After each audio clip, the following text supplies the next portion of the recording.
All right, let's get this show on the road. Hello, everybody. Welcome to Torn Tuesday, your weekly dose of all things Lord of the Rings. I'm Justin, that's Cliff. We've been doing this show for over 12 years. Cliff, you're my longest relationship. I can't believe that you're opening the show again with that joke. That is what Gollum would call an old chestnut. You want to make a better riddle game? Let's get better riddles for your game, sir. But yes, it is true. I want This to is remind you the longest weekly how relationship we've much you ever mean had. to me. That's You're all. so funny. I'm just That is trying to such an keep us old together. chestnut. I love it when a plan comes together on Tuesday. Ladies and gentlemen, there's a show that we do once a week, and you're here on it. This is the OneRing.net. We are the oldest and largest volunteer website, community website, really, for the Ringer community. All the Lord of the Rings fans, J.R.R. Tolkien fans, and a lot of fantasy fans in general come to our little borders of the internet to discuss and debate and have a really good playful time here on Tuesdays. Welcome to our fun little corner of the world. This is our show, Torn Tuesday. What do you have in store at the front of the news box? Do we have some We have big so surprising much headlines? news. I can. Big I surprising have news, I'm sure. two. We have a couple big scoops. Cliff, I think I told you one. I haven't told you the other. We have incredible scoops. We have details Oh, on yes. something that You did I will forewarn me about love one. that Yes. Cliff might not, but that's Oh, what no. here. And of course, the chat Oh, room is no. with us. You can see the chat room in the box below. We are live on Discord and Twitch and YouTube and Facebook and Twitter. I'm watching all of your comments. Hello, William. Hello, Gustavo. Hello, Chiv Knight and Cecilia and Susan. All of our regulars are here. A lot of fresh faces that we haven't seen in a while. Jeannie Yeah, is here. the regulars. Oh man, nothing is better than our faithful audience. And we've got another attentive audience member here who just joined us. You know, this is why we keep coming back every Tuesday, because of these faithful audience members who come to chat and liven things up. And in many cases, they're very erudite, and sometimes they help correct our conversations when we're talking about deep cuts of lore or things like that. It's really fascinating. So welcome That's aboard, the best everybody. part about Lord of the It's Rings the best. community is that there isn't one Cheers to that. all-knowing entity, whether it's a studio or a figurehead or Right? anybody. Christopher Tolkien's gone. J.R.R. Tolkien's long gone. So Mm-hmm. the community itself are the keepers of the lore. And whether you're show running a show, writing and producing a brand new animated feature film, or you're running some podcasts, or you're leaking stuff on Twitter, or you're in our Discord, Yes, yes. like we all share in this fandom, and there's bits of Lord of the Rings fandom that we can all enjoy and appreciate and correct Absolutely. each other if we're wrong, and police each other if we get out of line. And that's what this community is. We've had wonderful mods for over 20 years, helping keep our community healthy and safe Mm-hmm. from Mm-hmm. spam and bots and That's tricks true. and That's true. racists and bigots and everything like that. Mm-hmm. And we're That's just very true. gonna continue it. I think my hat's Yes, on it's very good. crooked, right? You know, and so you know what? Here's to you guys. This pomegranate is to you. Cheers to our audience. Clink. And you know, we should Cheers. have a second breakfast. Speaking of, we're going to get to the news item for the writer strike, which is now ongoing into its fourth week or That's fifth right. week. So Now we'll week get to that. 6, according to the headline, the Week writers six? went on Wow. strike 6 weeks ago, Wow. but they only started picketing 5 weeks ago. And guess what else has become a phenomenon?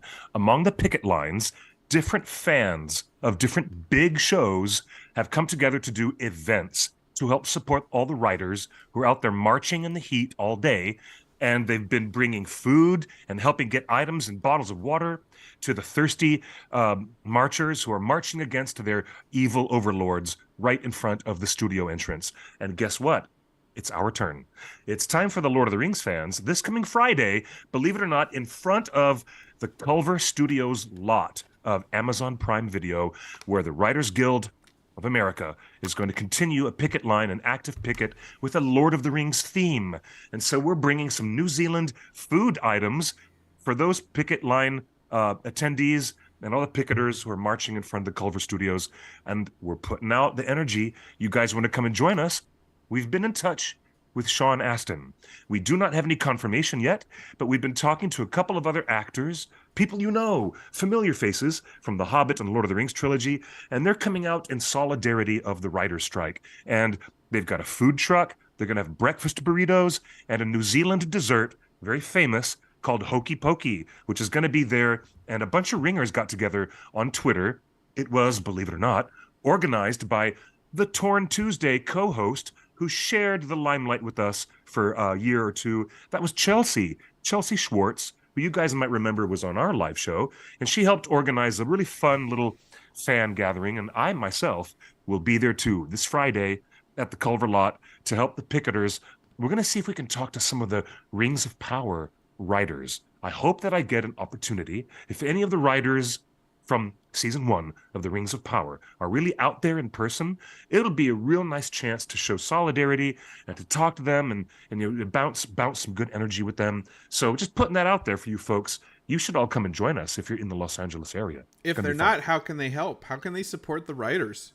Look at the OneRing.net Twitter, and right there on our main Twitter feed, you'll see a link that was put together by Chelsea Schwartz. And that link will take you to her GoFundMe, and you can help pay for second breakfast. A little second breakfast for the hardworking writers. You can help out by clicking that link. Yeah, it's actually a Ko-fi, buy me a coffee. It's a Ko-fi. Yeah. So check out our socials, Facebook, even the Tolkien group, and of course our Twitter. And we've got a link to Uncool Rockstar's support, and she's going to be using this money to go buy breakfast for everybody and hot coffee, or maybe cold coffee, because it's quite warm here in Los Angeles here in June. Well, it's starting to. So, you know, the clouds barely broke today. It's been cloudy and overcast and gray past couple of days. I'm wondering what's going on with the weather like that. But yeah, and hello everybody. We will continue to support the WGA writer strike as long as needed, because the number one complaint for anything Tolkien is bad writing. If you get the writing wrong, we don't care about anything else. The writing has to live up to Tolkien's legacy. And most everyone can agree that Rings of Power fell short in some regards in the writing. Well, it's come out since the strike that the reason the writing fell short is because Amazon Studios shortchanged the writers, underpaid them, understaffed them, didn't bring them to set, and when they had to recast a whole actor, there were no writers on set to rewrite Celebrimbor. So there's a lot of things that the writers would have fixed on the show. And if the writers had been treated like proper writers.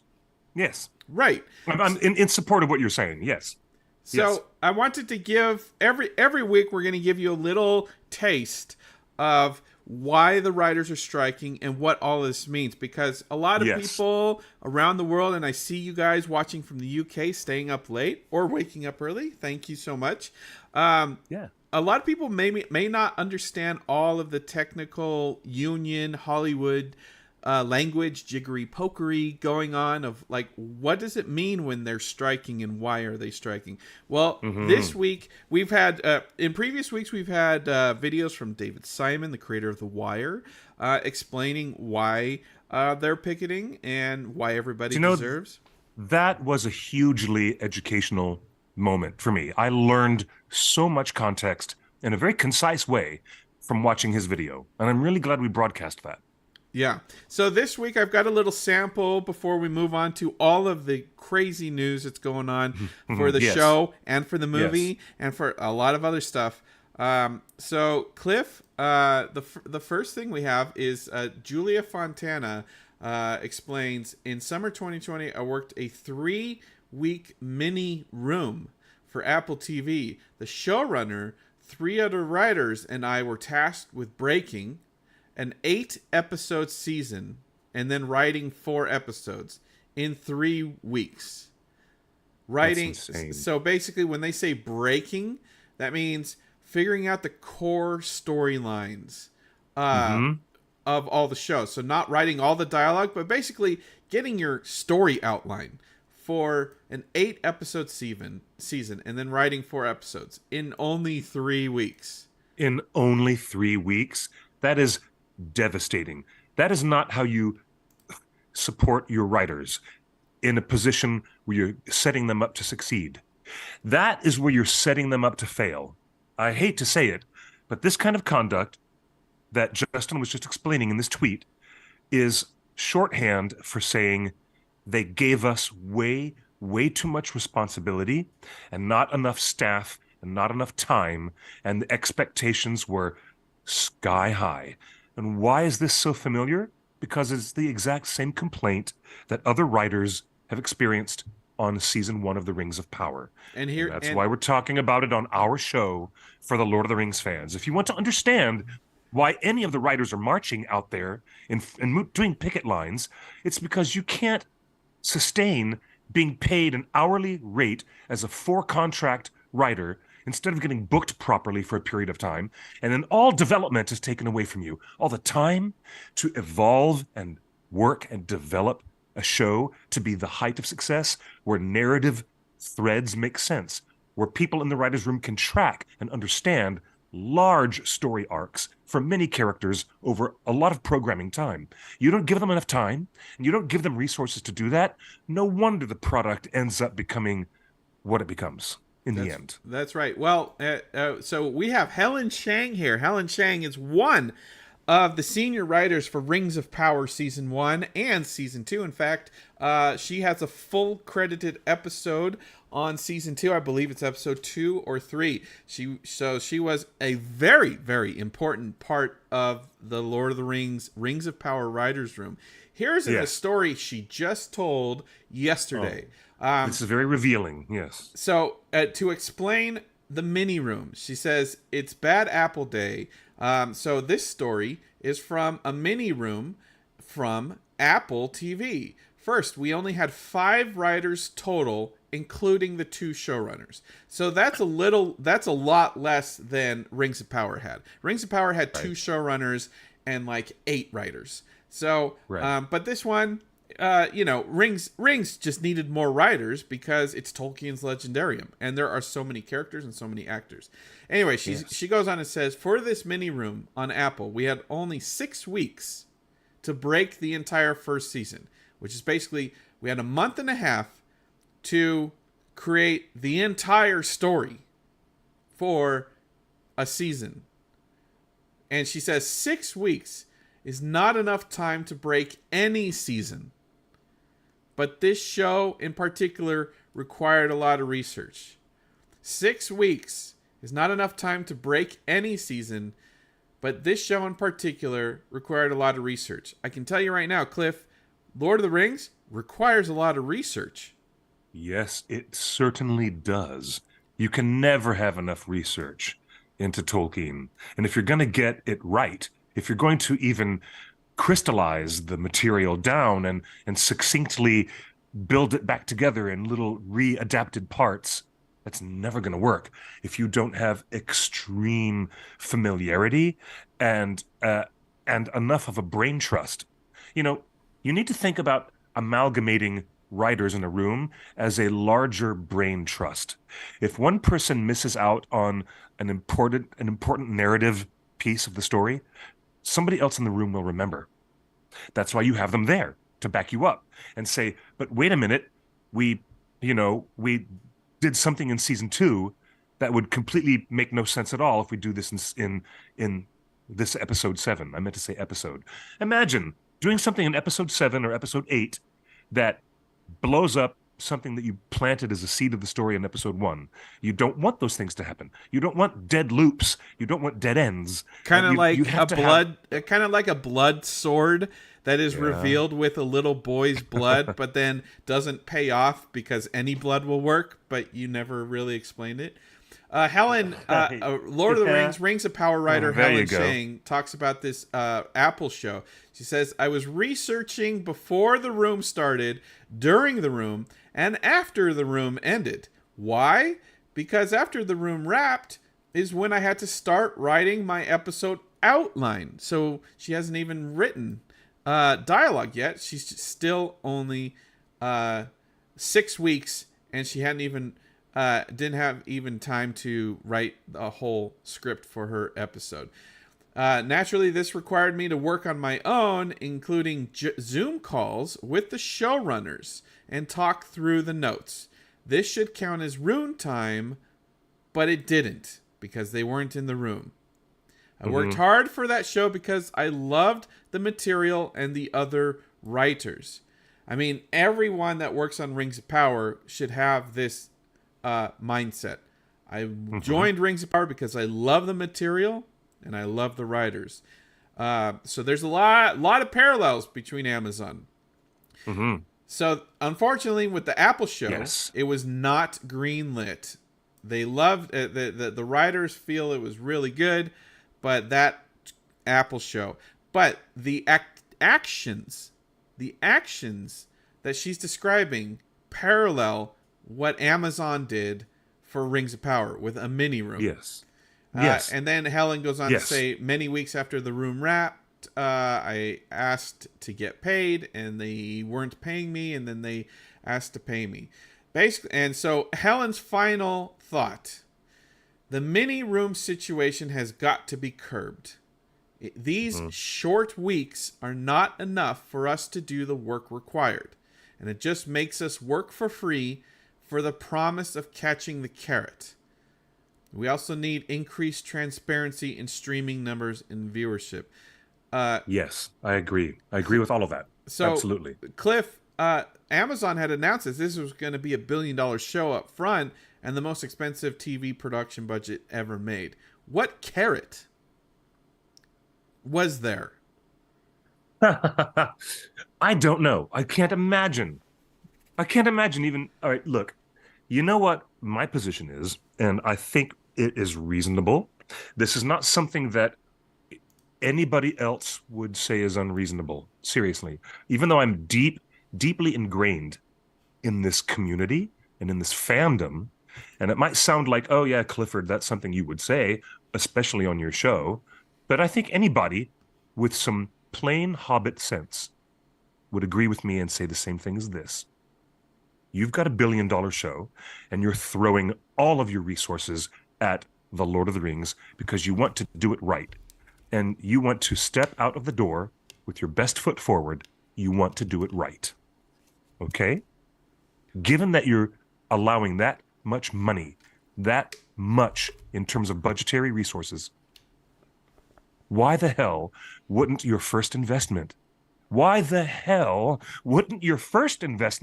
all that production money be a wildly robust and well-staffed writer's room that can handle such complexities and such demanding attention to detail, considering the literary source of this material? It's not just a regular garden variety adaptation of a comic book or a graphic novel.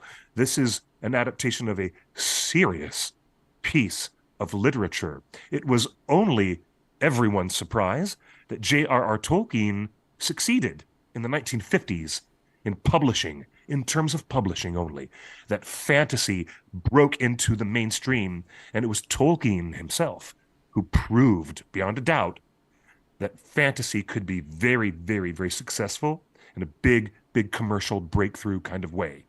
It was him. He was the pioneer who made fantasy the blockbuster. That's why you see fantasy and science fiction sections in your local bookstore, is because of what happened in the late 50s with The Lord of the Rings, moving on into the 60s, of course.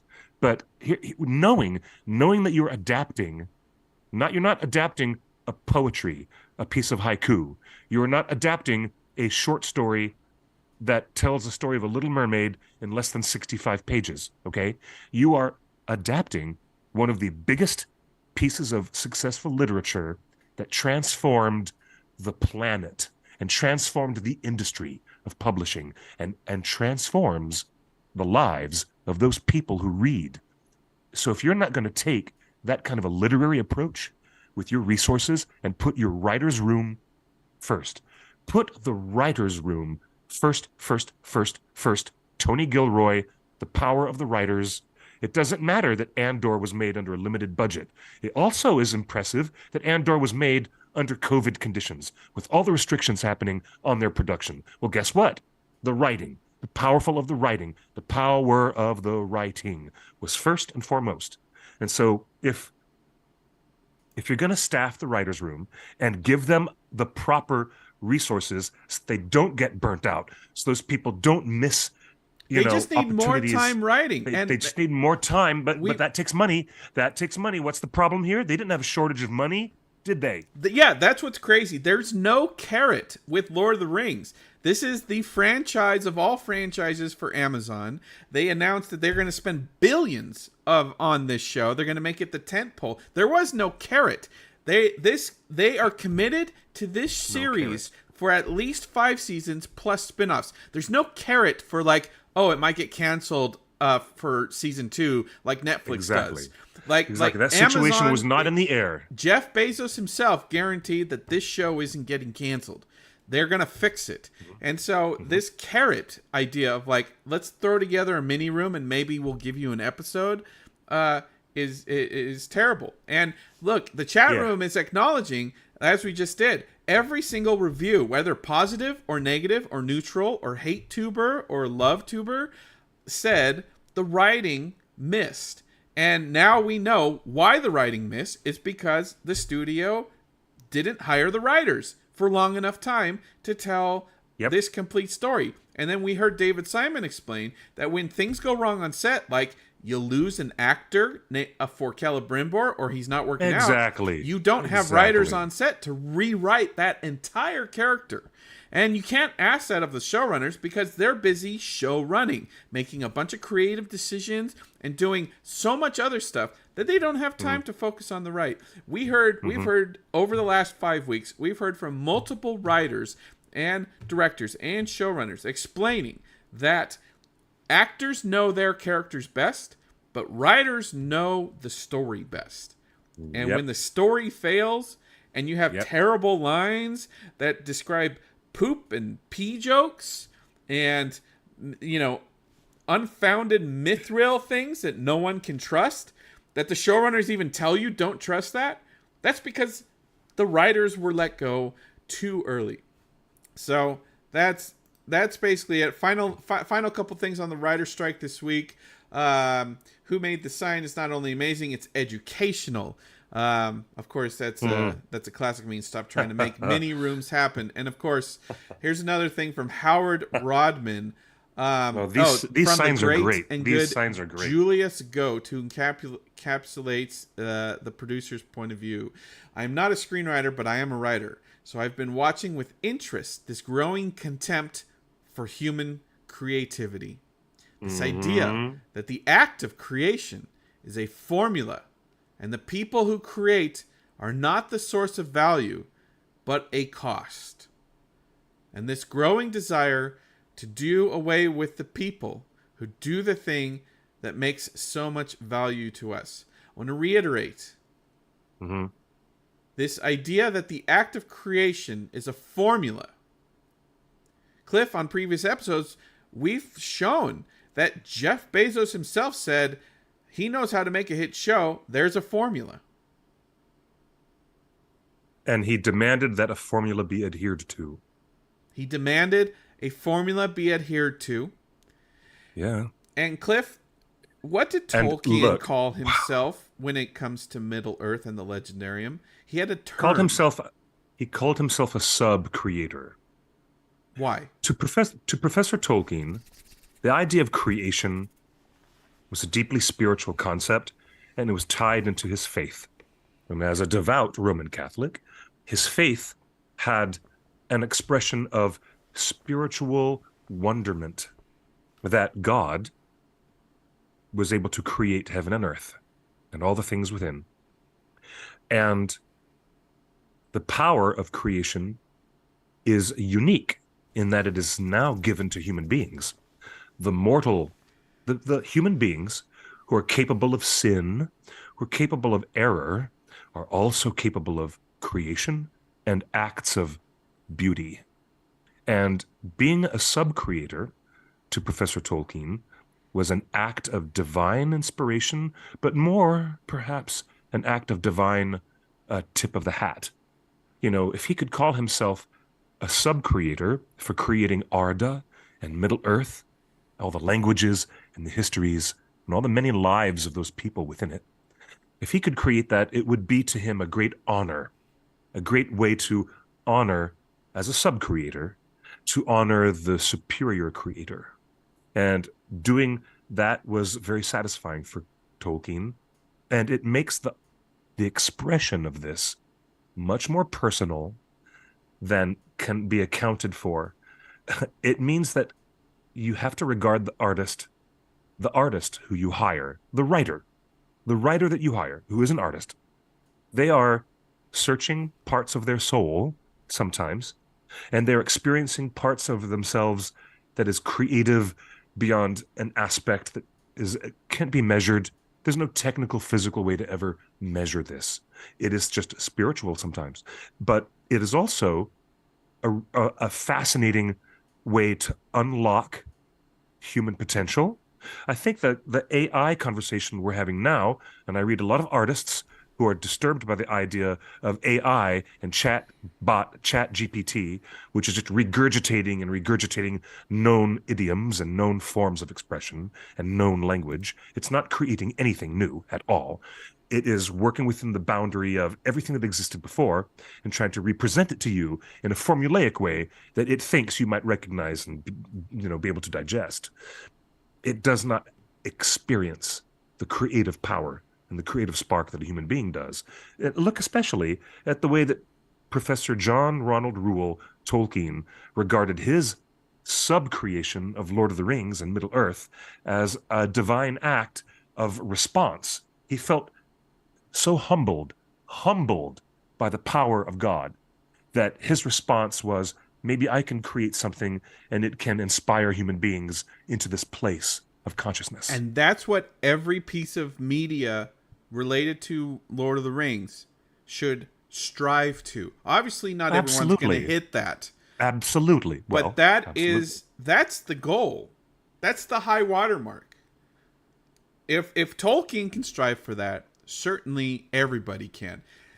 I don't understand how Jeff Bezos can commit $1 billion a season, which I've been a proponent and so excited for it. Remember, when they announced it, I said, I was one of the first people to say, this is the best person to get the rights, because he's going to put unlimited resources toward an unfilmable story of Second Age. I was similarly hopeful, yes, for that. So, yes, I was also hopeful for that. I thought, Hobson, I just surprised... real quick, I just want to say, Hobson in the chat room says, to create like Tolkien takes devotion, not formula. Yeah. Yes, that's true. That's true. Devotion. That's very true. That's what you're asking of the writers, and that's what the writers need out of the studio, which is 6 months or a year contract. To be devoted has religious connotations as well for many people. An act of devotion in relation to church scripture is an act of devotion. It's like here, and I'm glad you said that. I'm glad that you pointed that out from our chat. Thank you, everybody, and thank you all the acknowledgments from everybody in the YouTube chat today. Thank you, I appreciate that. I don't have to be a Roman Catholic to still understand the spiritual connections to what motivated John Ronald to be the writer and the philologist and the careful historian that he became. I can appreciate it entirely, even though I'm not Roman Catholic myself. I totally get it. But I'm still deeply surprised that you got $1 billion budget thrown at a show and they did not invest in what could have been called an embarrassment of too many writers. What if they'd really gone big and had a much bigger writing room with a lot more time? Just time. And remember, they did not have any writers on set for season 1. Now, we've heard rumors that at least Jennifer Hutchinson, one of the lead writers, was on set for season 2. We don't know if she was on set for the entire 6 months or more, 8 months shoot. But they've made some effort to have writers on set for season 2. So that is the good news. The unfortunate news is the scripts for season 2 were all written at the same time as season 1. So we cannot currently expect better writing for season 2 unless they paid these writers to keep writing through production as things came up. Speaking of production, Cliff, breaking news, the show is officially wrapped and the wrap party is on Friday. I did read that today. Yep. So while you are striking, hopefully with the writers of Rings of Power at the Amazon Studios in Culver City, in London, there will be a wrap party for the cast and crew of Rings of Power. So at the same time, because of the time difference. There's no small irony there. No small irony. We're having a Lord of the Rings themed picket line as part of this ongoing writer strike because the writers haven't been treated well and they've not been treated fairly for a long while now. The studios are taking advantage of new streaming platforms and new revenue, and they're not sharing that revenue and not supporting their writers. And they're starting to rely on AI and they're relying on other things to cut corners, cutting budgets and saving money instead of putting the time and the money. But they didn't cut budget. That's the thing. We can't use that argument with Rings of Power. It's the most expensive show ever made and continues to be the most expensive. So they didn't cut corners. They just cut the writing. That's fair. Now, Cliff, the two showrunners, J.D. Payne and Patrick McKay, they are WGA. They are not members of the DGA. They're not members of SAG. They're not members of any union. They're except the Writers Guild. So, according to the strike rules that are currently in effect for the last month and a half, they could not work on the show. They could not participate in the production of the show. They cannot cross the line. They cannot cross the picket line. They were supposed to put pencils down and walk away. So for the last 5 weeks, production has continued up until today. Without their involvement. They didn't show up. So, Cliff, let me ask you this. Rings of Power Season 2 wrap party on Friday. Do the showrunners show up? Or is that against the rules? Nope. Do the showrunners send in a video thanking the crew? Fair. That's fair. They do. If they but is it against the rules? That's crossing the picket line virtually. I think sending a video to say congratulations on a job well done is not crossing a picket line. Okay. Showing up to work and do work while the other writers are on strike and you're rewriting stuff that they had written, that is crossing a picket line. So let's be clear. They cannot be at their own wrap party. I think it would be weird. I think the optics would be weird, but it's more than just optics. The studio's paying for a wrap party. You cannot walk onto the studio. That's the whole point of the picket lines that you're about to go to on Friday. You can't go into Amazon Studios. Wheat Bix in the chat says promotion is crossing the line too. Yep. But a private video that is not publicly broadcast, just for the crew to say, hey, you guys worked your asses off and thanks for helping shoot season 2. Have a great party tonight. Sign off. That's not so bad. I don't think that's crossing a line. Fair. People have been anonymously and not anonymously sharing some of the swag, parting gifts, wrap swag, including this sweatshirt, hoodie, with an embroidered Rings of Power Crew Season 2. If something shows up on eBay, please let me know. For whatever reason, if anyone sees any of these pop up for sale on OfferUp or Let Go, do hit us in the DMs. We might be interested. Here's some another thing. That sounds interesting. Hair and makeup. One of the wig experts. You can see the wigs in the back. Got a nice little card that said "You are magic." And Aw. another set decorator says, crying that I have a cactus that's been in Lord of the Rings. And hopefully I'll have it for a long time. So they're giving away cactuses that were on set. Cliff, Oh, have we okay, ever succulents. have we ever seen a biome in Middle Earth that supports succulents and cactus? Nope.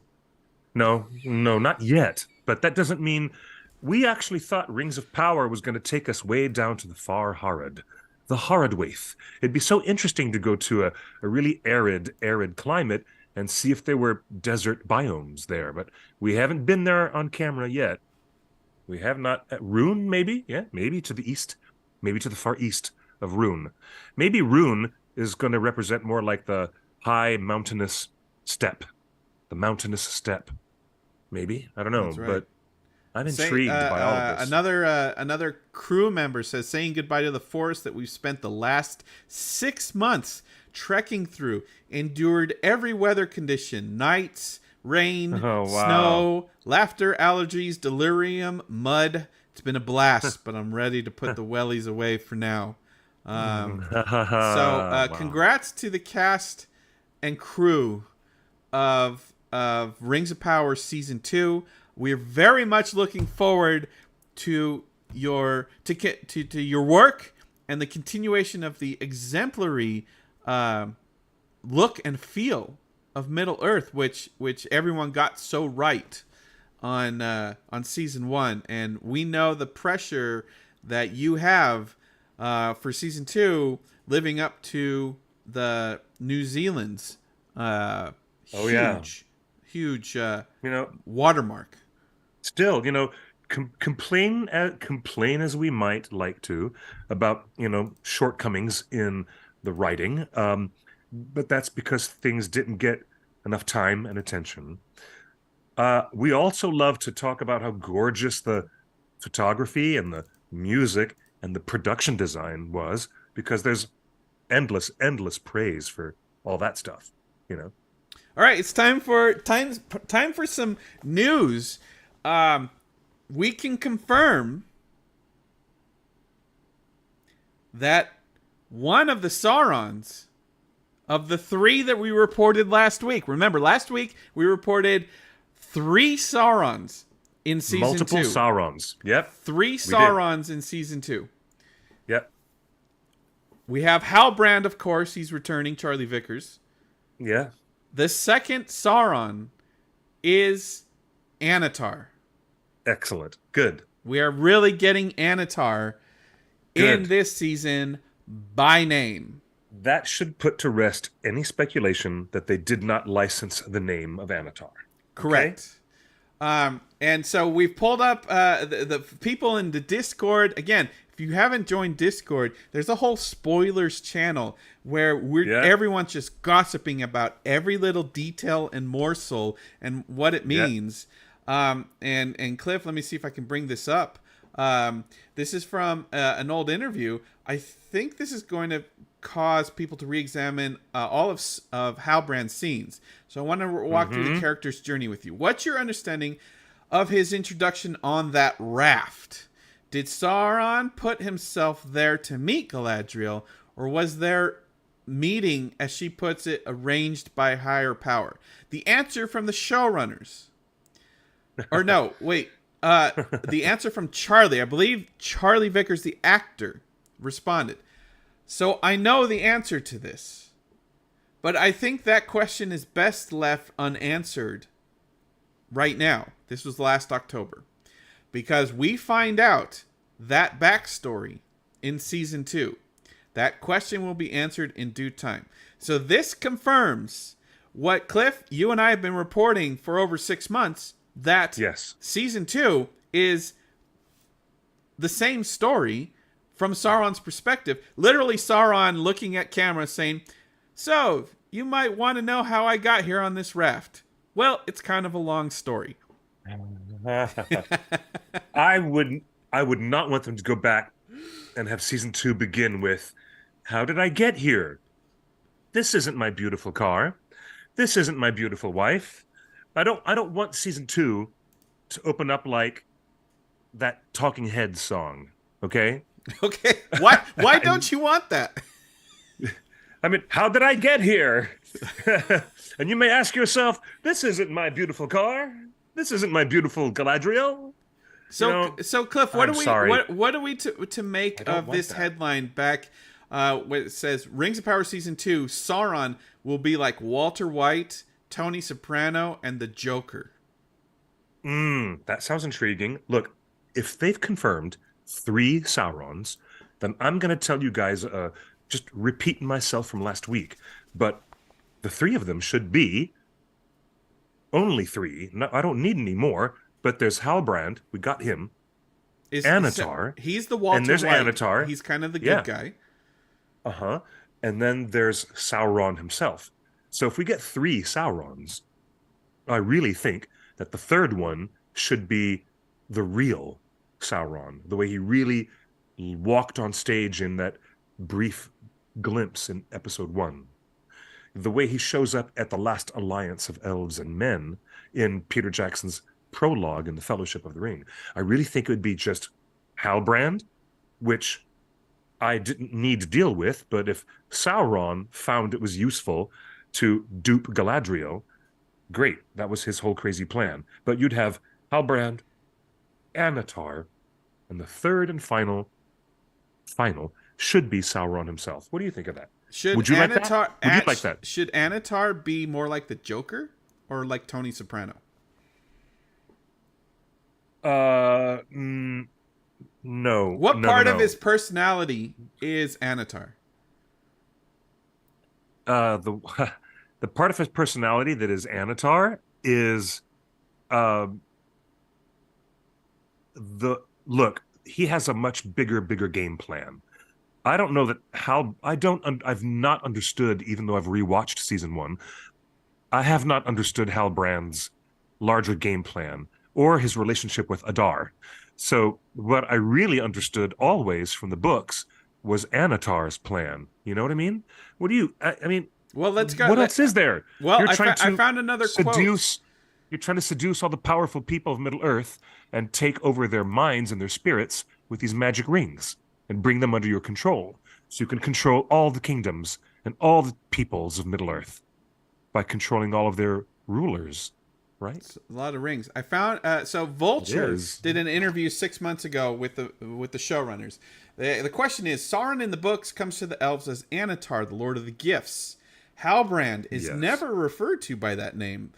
The one tell of his identity earlier in the episode is that Celebrimbor Yeah. thanks him for his gifts.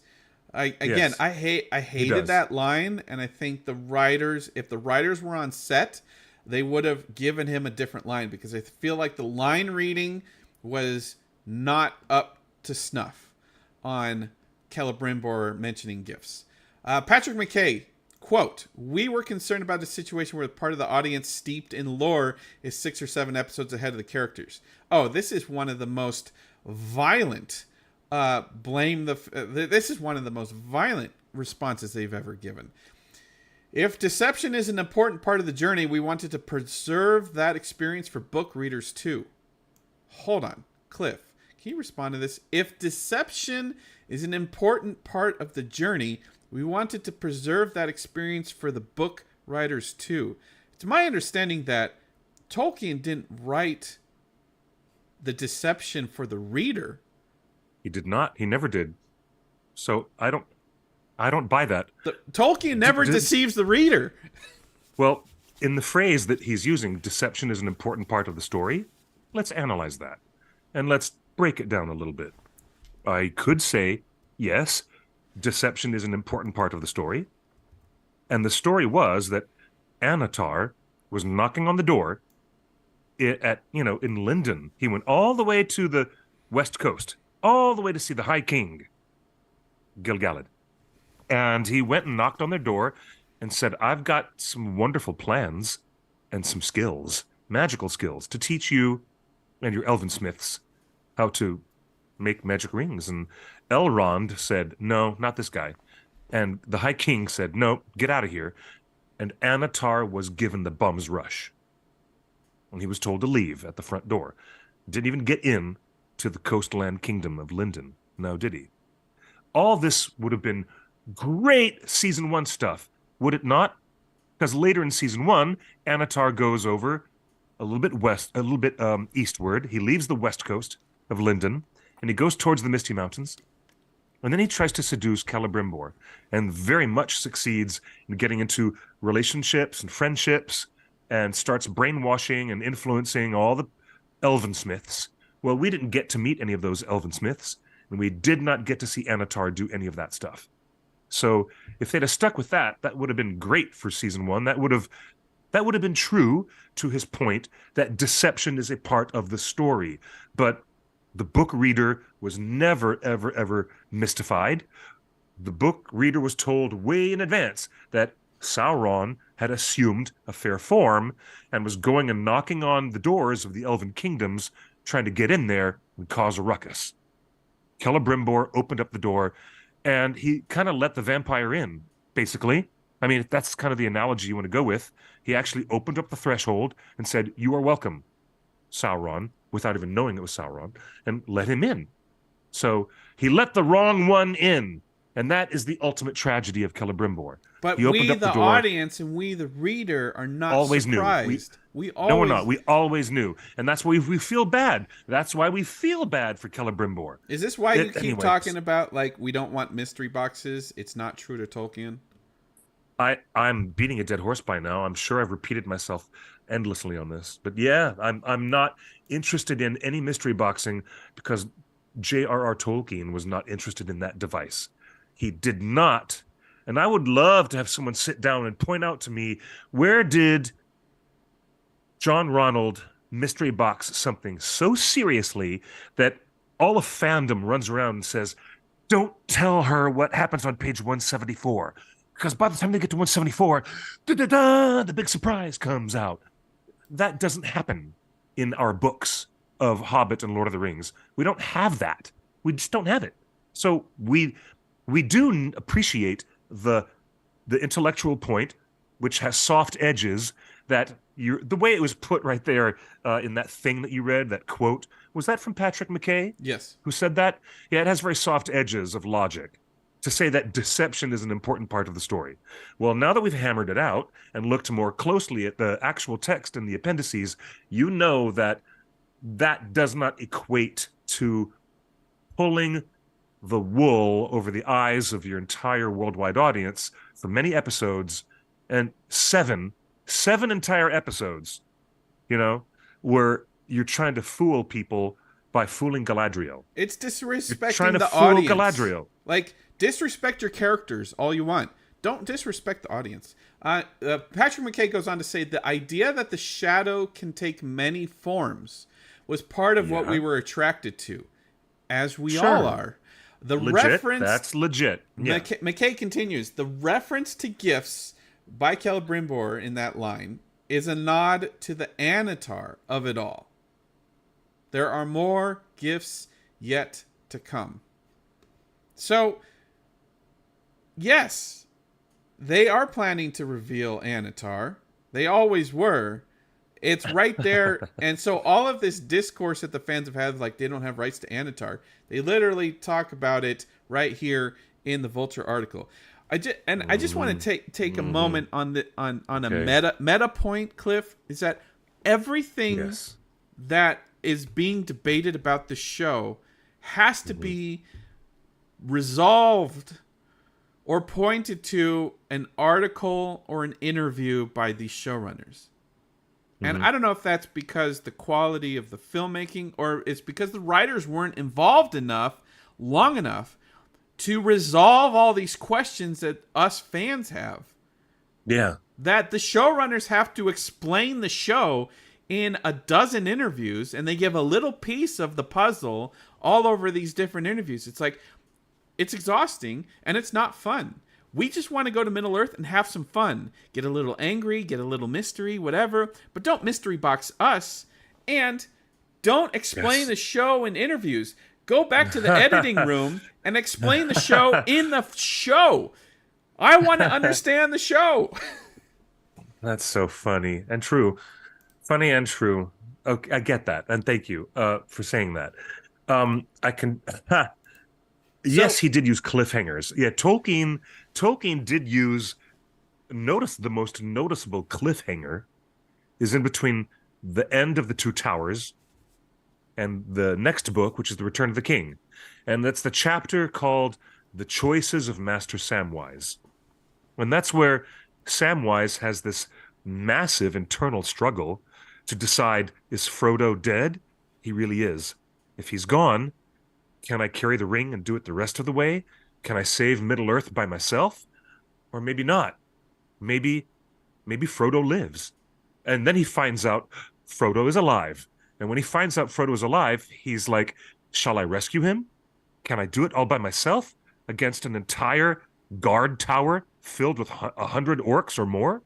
So it's a really great cliffhanger, but it's not the same it's as not a mystery box. mystery box. Not a mystery box. I I love mean, like it's there's a difference between a cliffhanger and yes, there is showing a big time. mystery from a character's perspective.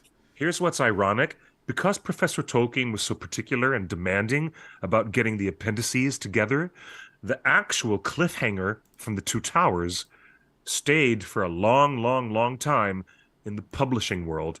And the readers didn't get their hands on The Return of the King till a hell of a lot later when he had finished maps and a family tree for the hobbits. And then he did another family tree for the dwarves and people of the men of Numenor. And then Professor Tolkien told his publisher, wait, wait, wait. We can't publish it yet. I'm going to put in a calendar for the Shire, and then I'm going to add more. I'm going to add more and keep adding more stuff.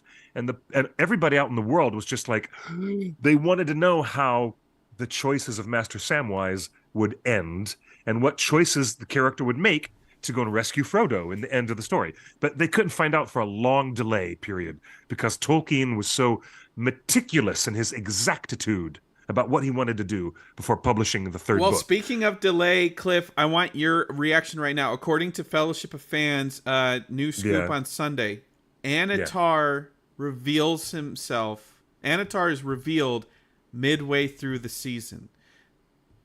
Do you Great. want another surprise reveal like season 1 did of Sauron's form? Say that again because I was just Annatar is revealed midway through the season, according to Fellowship of Fans. Do you want another okay. surprise reveal? Um, no, I think the audience is going to get much more into it if they all know ahead of time that's Annatar, but none of the innocent characters on screen yet realize that So they're you don't being want the audience to be kept in fooled. the dark. You want to watch the machinations of Sauron's plan unfold, and we Simple, are aware of it. And the fun simple. of it is watching them unfold and either succeed or fail. But It is the simplest use of dramatic irony. That's all there is to it. so It is the you don't want simplest. another one. If that happens again, if there's a scene in the middle of the season where Sauron rips off his mask and says, "Surprise, I'm Annatar. Ha, fooled you," just like he did at the end of last season, what's going to be your reaction? Uh, Lordy, Lordy, Lordy. That's going to be my reaction. Lordy, Lordy, Lordy. All right. Well, moving on. We I, have a you're really big piece of Green Dragon gossip right now. We know which actor Annatar is. okay. All right. I mean, I think it's cool that we would know ahead of time. I wouldn't want to be like, oh, you've made me watch 4 episodes to get to a surprise reveal. I'm not into that. I'm just not into it anymore. We had enough of that in season 1. I'm grateful that we have the rumor mill being so robust these days.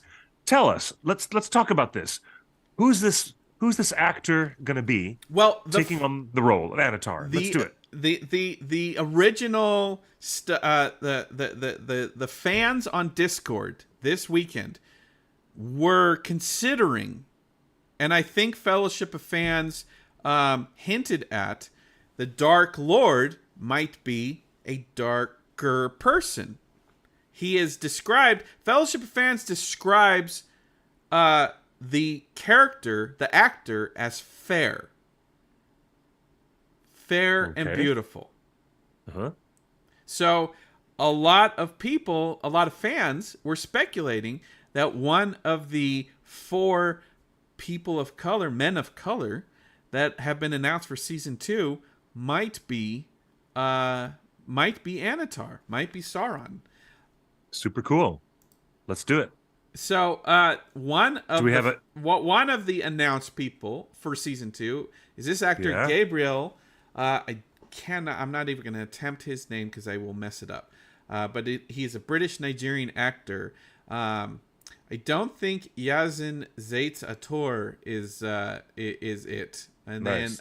Then Ben Daniels, Sam Hazeldine is taking over Adar's role. Amelia Kenworthy, obviously not. Nia Toll, no one else. He's too old to be Sauron. So I think the speculation was that this could be, Gabriel could be a beautiful Annatar. Absolutely. Yeah, absolutely. He's got the looks. He's got the high cheekbones. He's got the mischievous smirk. He's got the smirk, just like people in the chat room are saying, yeah, look at that smirk. Yeah, but he'd be awesome. If we go back to some of these leaked photos from 4 months ago on location in the forest, those are all elves, and I believe that is Gabriel right there. That might be Gabriel, although, like, it might be Yazin because the skin tone might match Yazin a little more. So I think that's pretty cool proof that it might not be. Maybe he's just with different elves and a different group of actors, and he's not going to be Sauron. But then again, maybe he's in disguise, and Sauron is this guy. And yes, Wheat Bix, I do remember that song, Sam Sparrow, Black and Gold. It's one of my favorite songs of all time.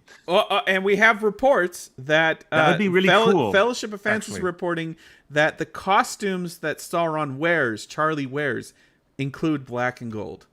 Man, Cliff, that would be really cool. Okay. Do you think the Dark Lord Sauron is a darker skinned actor, or do you think that's too literal of explanation? No, I would think that when Morgoth presented himself to the men of the South and the men of the Far East, he would have also changed form. Why not? It's totally legit. If Sauron has the ability to be Charlie Vickers or Annatar, he can even be Vampire Bat. He can change into a fearsome hound.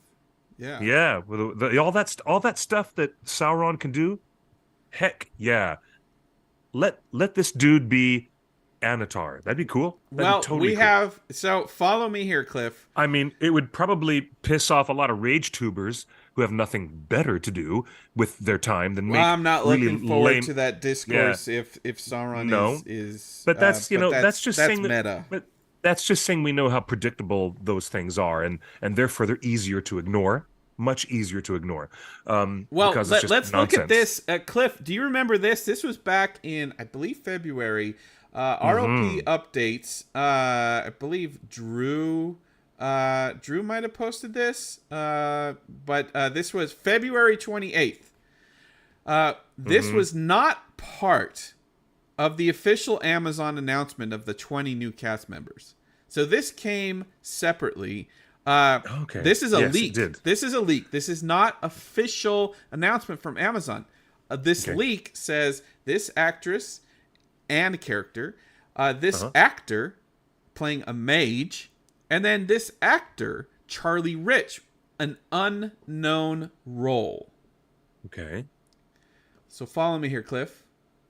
Intriguing. This is what Charlie Rich looks like in real life. Oh, wow. With the long hair and that total rock and roll look. Wow. Cliff. Wow. Okay. The quote at the bottom. Okay. The quote on the bottom says, the only measure that he knows is desire. That is how Elrond describes Sauron at the meeting, the It is? council. That's a quote of how Elrond describes Sauron at That the is a council? quote from Elrond. The only measure that he knows is desire. I'm going to look that up. I need to look that up. Excuse me. Let me grab my book. So Cliff's gonna look up. Should we look up the word desire? Yep. We're looking it up on the thesaurus. Folks. I can tell So how many. let's go to today's latest thing. Lord of the Rings, Brazil says Charlie Rich interacted with the post on Instagram about him being the angelic version of Sauron. And this is how Fellowship fans described Annatar this weekend. The angelic version of Sauron. Charlie Rich has found a post on Instagram. He's not even tagged. Just his name pops up in fan descriptions of this guy looks like Sauron. This could be the angelic version of Sauron, aka Annatar. And he liked the post. Is he messing with us? Well, this post is from several months ago that he posted himself with the long flowing hair, black and white photo. Mm-hmm. And the quote, the only measure that he knows is desire. So let's go to the chat room. Lady Nico says, if I was an actor, I would be trolling everyone. Ken Roseman says that guy looks like a cross between a biker and a hippie. But you put him in the right outfit.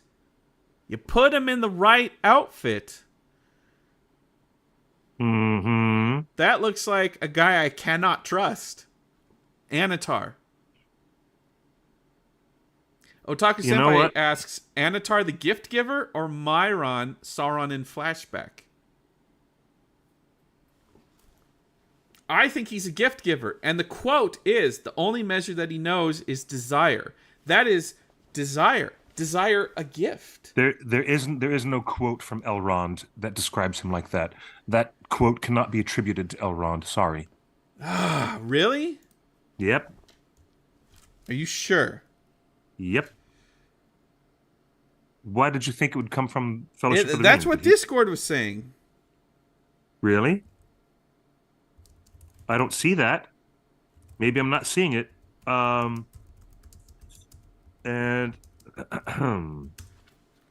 nope. In all the references to the Dark Lord and to Sauron in that section of Fellowship of the Ring, I don't see it described that way. And by looking up the word desire, I don't see the word desire attributed to Sauron in any way whatsoever in the Fellowship of the Ring or in anywhere in the trilogy. Oh, well. Hold on. Because I've got it. Hold on. I'm glad you're pulling this up because this is really intriguing. Okay. Here we go.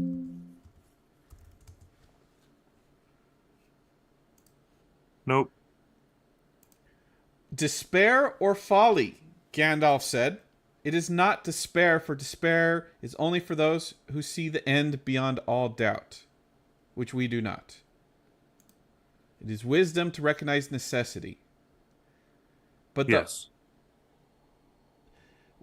let folly be our cloak, a veil before the eyes of measure that he knows is desire. No, a veil before the eyes of the enemy, for he is very wise and weighs all things to a nicety in the scales of his malice. But the only measure that he knows is desire for power, and so he judges all hearts.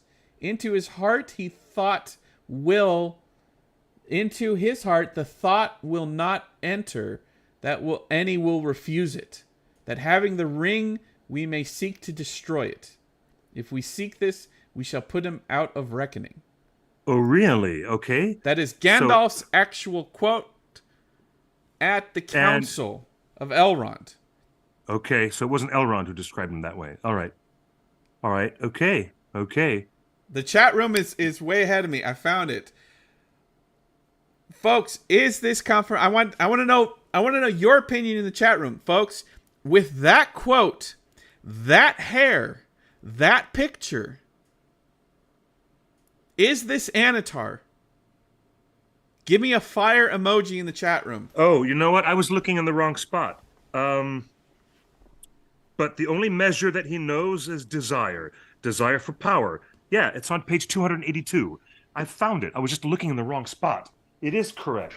I'm glad that my thesaurus is still correct. It's on page 282. Yep. All right. I found it. So, Cliff, Okay. fire emoji. Is this Annatar?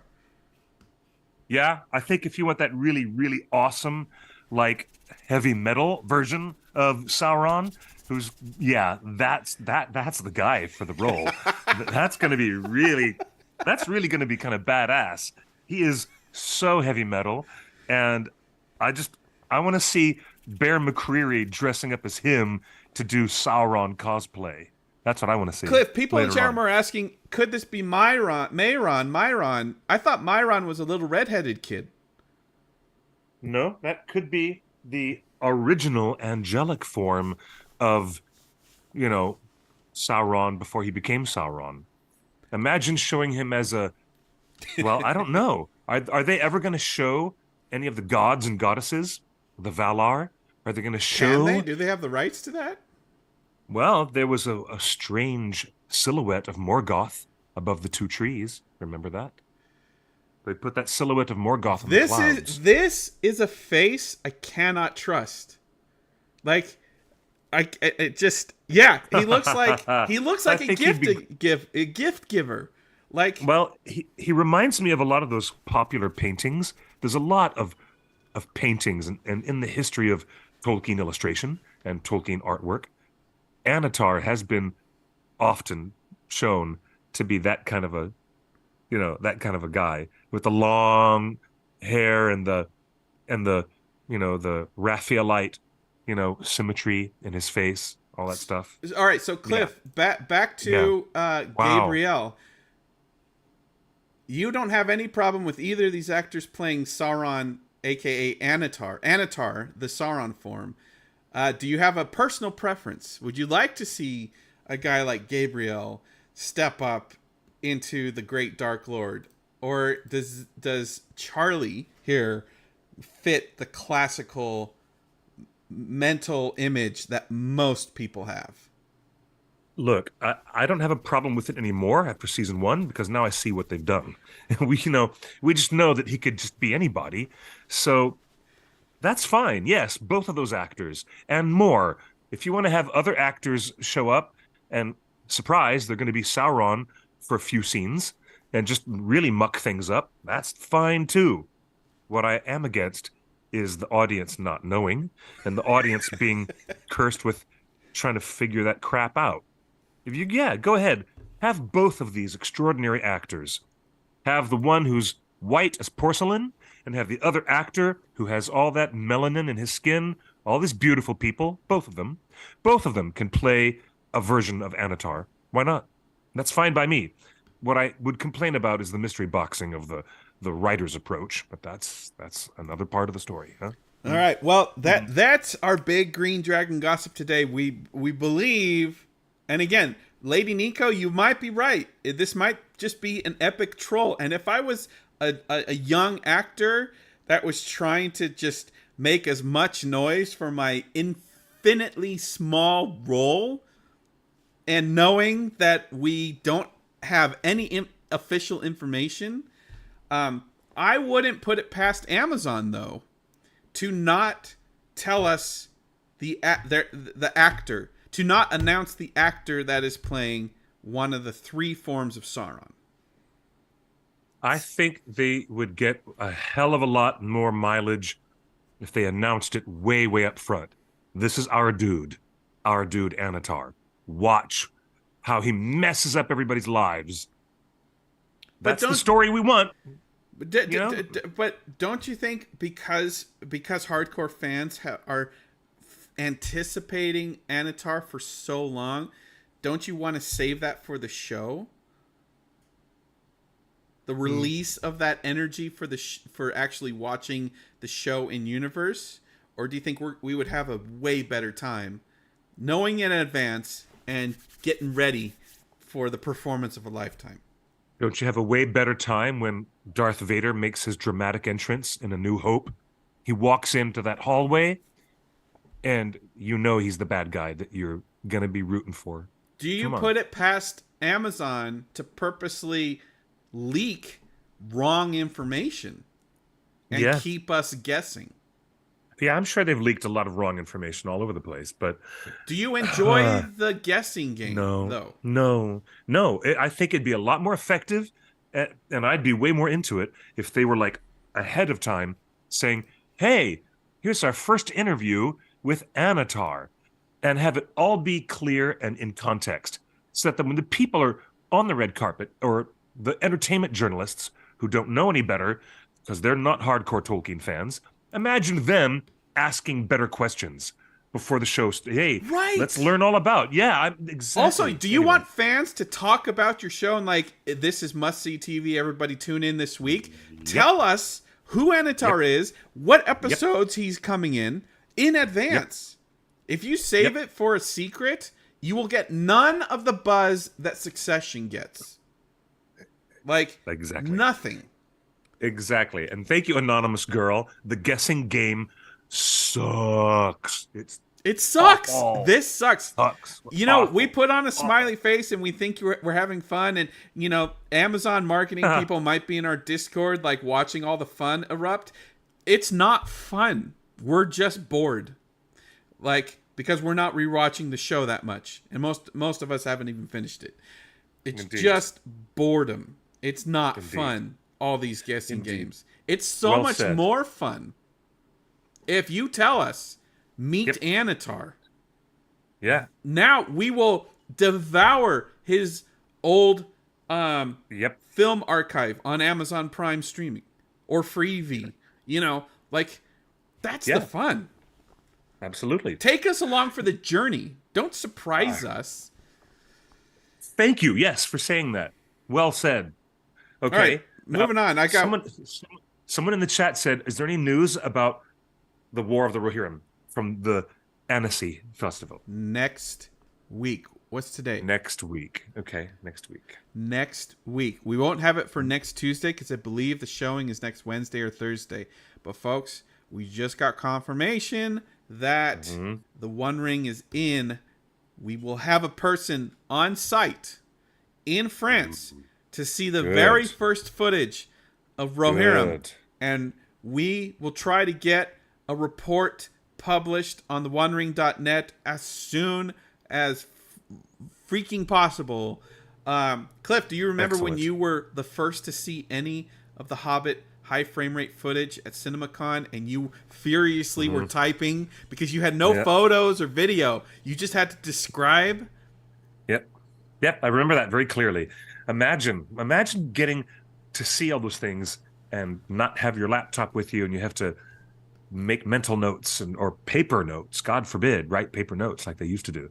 It's a really. Next Tuesday we're going to have more information, Otaku Senpai, and I'm very intrigued about that. Yeah, well, maybe not next Tuesday because I think the showing is next Thursday. So we will have first impressions next week posted to the site, and then we can dive in and and see it. Now, Cliff, I wanted to do our final segment on the show because I think that's huge news that we just reported. Last week we reported 3 Saurons. We have reported on Halbrand, and now we have reported Annatar, and possibly the strongest potential of who Annatar is. Huge reveals. But let's change quite gears. Exciting. Let's change gears because this has to do with The Hobbit, Lord of the Rings, Peter Jackson, Weta. What? But it really has to do with Apple. Now you're gonna have to follow me on this journey, folks, because Oh dear. it's Here we quite a go. journey. All right. Here we go. So, oh wait, that's the wrong window. Hold on. Let me bring up this other window. Rita, give me Boom. some time, Rita. Rita, I'll do it. I'll get there. I promise. So you Okay, might so have heard Apple came out with a brand new headset. They look, announced it yesterday. The yes, I Vision saw the Pro. images. Yeah. It's it's a better version of every virtual reality helmet that you've ever seen. Um, Vision Pro. Yeah. So why are we talking about it on Torn Tuesday? Well, Cliff, I have some friends that are currently in Cupertino getting demos of Oh, this. really? Well, that's exciting. Getting demos of this. And you know what the most effective demo that everybody is raving about? Avatar, Way of the Water, 3D. Ooh. The goggles in this demo, they are showing the goggles support 3D. There are Peop- two screens in front of your two eyes. Yes. So you can watch Avatar in 3D. Here's the trick. Wild. They stretch the screen to your peripheral. So while you're watching Avatar, you can look up, left, right, and down, and you're still in the frame of the movie. And because You're it's in the water? 3D, You're still in the water? Wow. because it's 3D, you have a sense of depth. So everyone is freaking out about this. Here is CNET says the scenes of the Way of the Water sent chills through me. It was vivid. This felt like a movie experience. I don't feel that way in any other VR headset. This is 3D high frame rate. 3D high frame rate is being demoed in this. There's only been two other major feature films that were produced in 3D and high frame rate. The Hobbit. The Hobbit was entirely shot in 3D. All of those beautiful locations, all those beautiful New Zealand vistas, all shot in stereo 3D 48 frames per second. We are hearing whispers that Weta and Apple have a working demo of The Hobbit in 3D for those goggles, for the Vision Pro. The crawling chaos in the chat room says, oh god, high frame rate equals opera effect. Here's the difference. When you're watching a movie in the goggles, you expect everything to be the frame rate of real life, or as closer to real life. And that's what the high frame rate offers on Avatar and the Hobbit movie. So watching the Hobbit movies in high frame rate 3D on your TV Blu-ray doesn't sound like a great time. In fact, I don't think anybody would want that. And I don't think Warner Brothers never released it on disc. You can get a 3D version of The Hobbit. You can get a 4K version of The Hobbit. But you cannot get a high frame rate 3D 4K version of The Hobbit. It doesn't exist. They've been holding it for the Apple glasses, the Apple goggles, the Apple Vision Pro. So everyone is talking about, if you read every single review of people that have experienced the actual demo here in California, they're saying Way of the Water was mind-blowing. Imagine going to Middle Earth in those goggles in 3D. Why does this excite us? Because during the keynote, Yeah. Apple announced that one of its premier partners in the software development was a company called Unity. They make game engines. They make game engines. Well, Right. folks, remember, Peter Jackson sold Weta to Unity last year. Remember when he became a $2 billionaire? Peter Jackson himself. Yeah. Oh, 2021. That was a year and a half ago. Peter Jackson sold Weta to Unity for $2 billion. And now Unity is a premier platform, premier developer for the Apple goggles. And in fact, today they updated their website.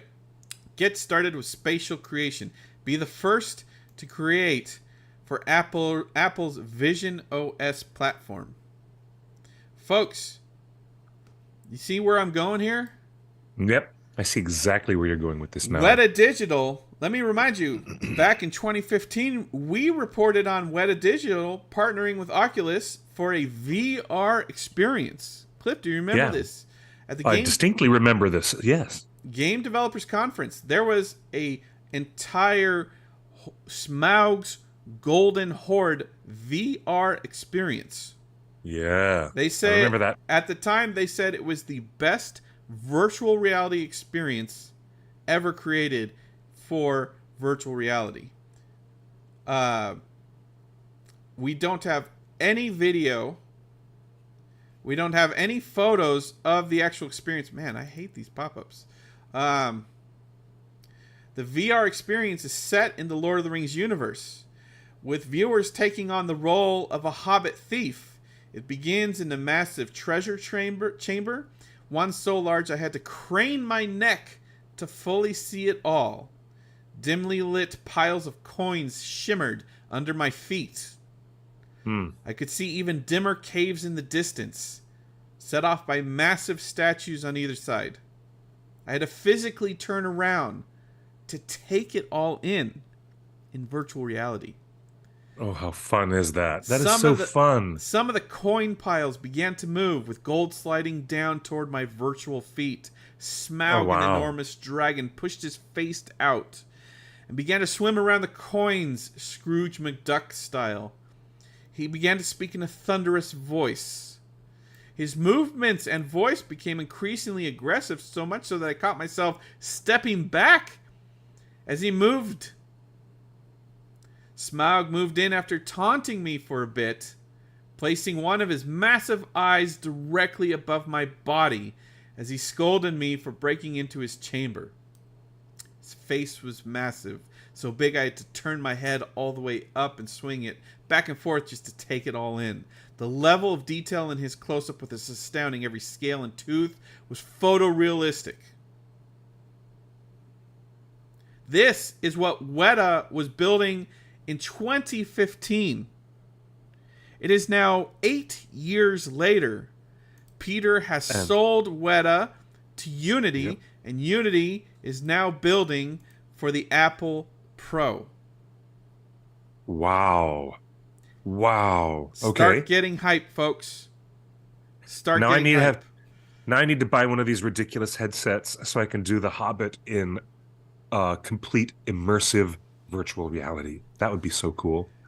Wow. So Weta is not the only people playing in virtual reality. Folks, do you remember this last year?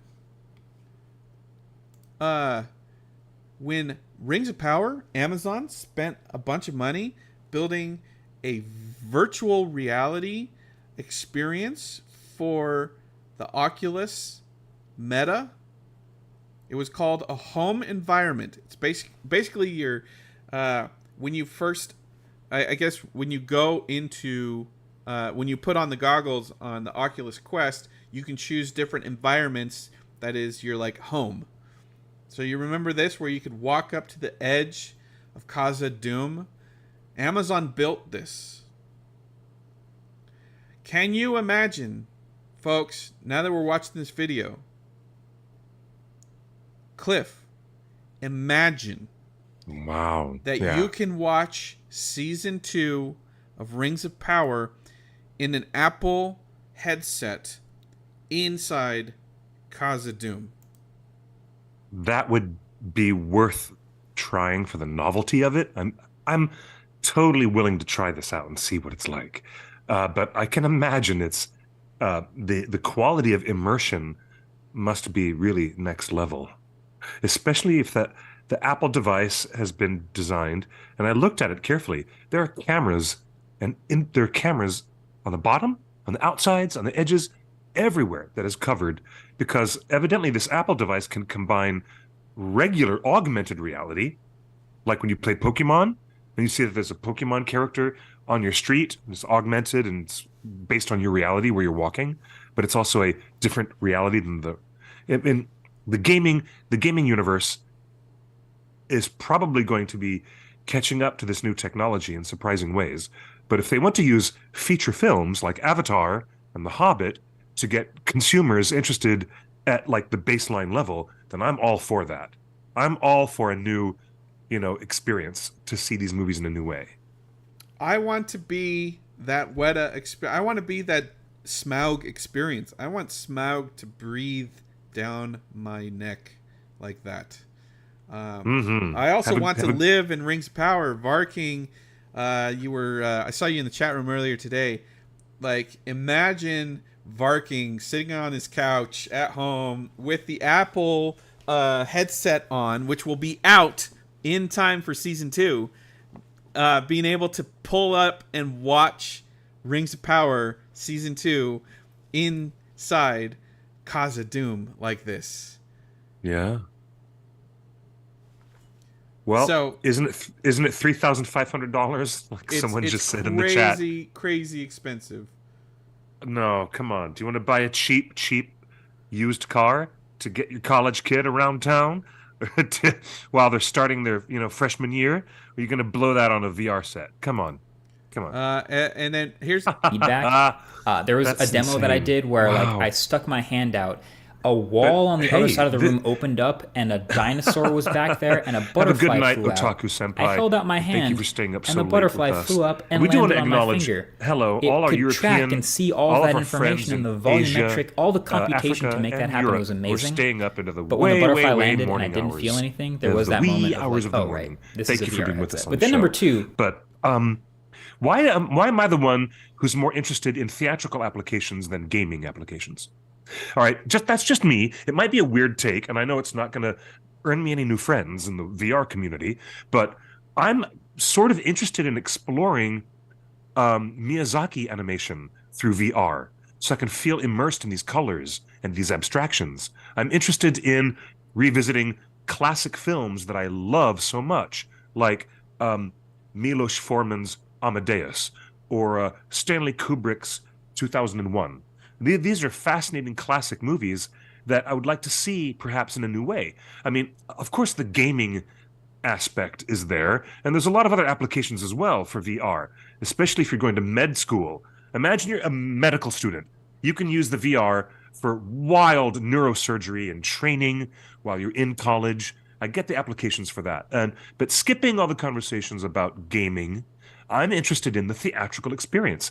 And if somebody said, here, check out 4K HFR of The Hobbit, but you're not just staring at it, you're in it.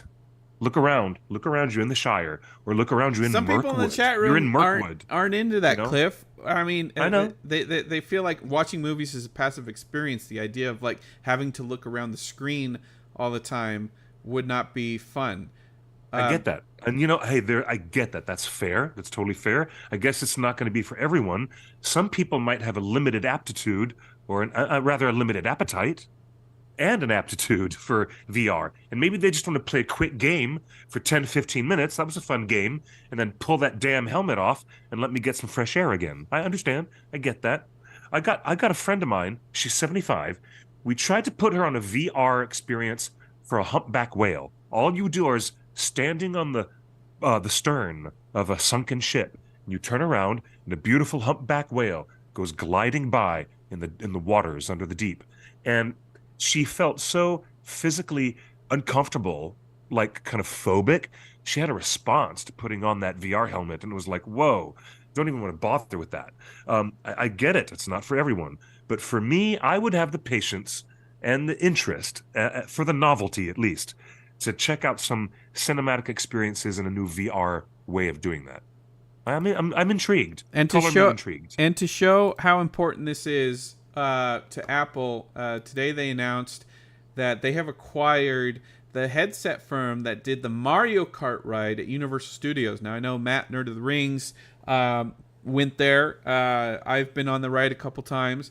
The Mario Kart ride at Universal Studios, Florida and Hollywood. They give you goggles, and then you have to collect the coins as you're riding around. It's kind of like Astro Blasters. It's like a augmented reality Astro Blasters if you've been to Disneyland. So Apple has acquired that headset company. The rumors are, we've been reporting here, Cliff, for how long, that Universal might be building a Rings theme park in Orlando. Yes.